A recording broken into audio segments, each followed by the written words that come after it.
We are going to learn HR analytics or data analysis. Before going to learn data analysis, this is the features inbuilt in Excel. If you don't see in data tab, just go to file, click option, then add-ons. If you click add-ons, you can click Excel add-ons, then go. You just click analysis tool pack, then click OK.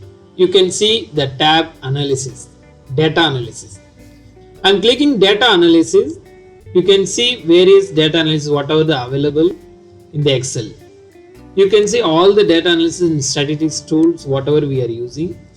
I'm going to make histogram graph with the data analysis tool. So what is my input range?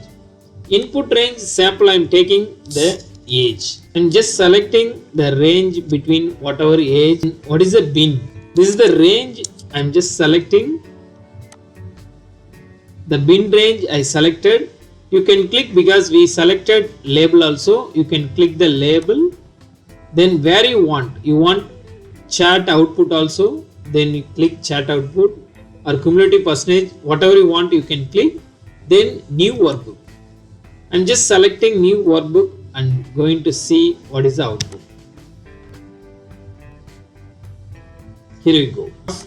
With a here histogram means it's a simple term. A histogram is a bar chart with represent of the frequency distribution of set data set with the bins of the x-axis and the frequency of the y-axis. It visualizes the number of data points within the specified range, helping to identify pattern and distribution of the data.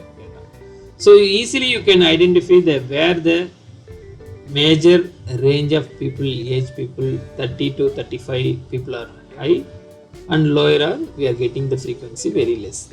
So this is a very simple data analysis. Going forward we'll see lot of analysis with using in Excel, in other tools also.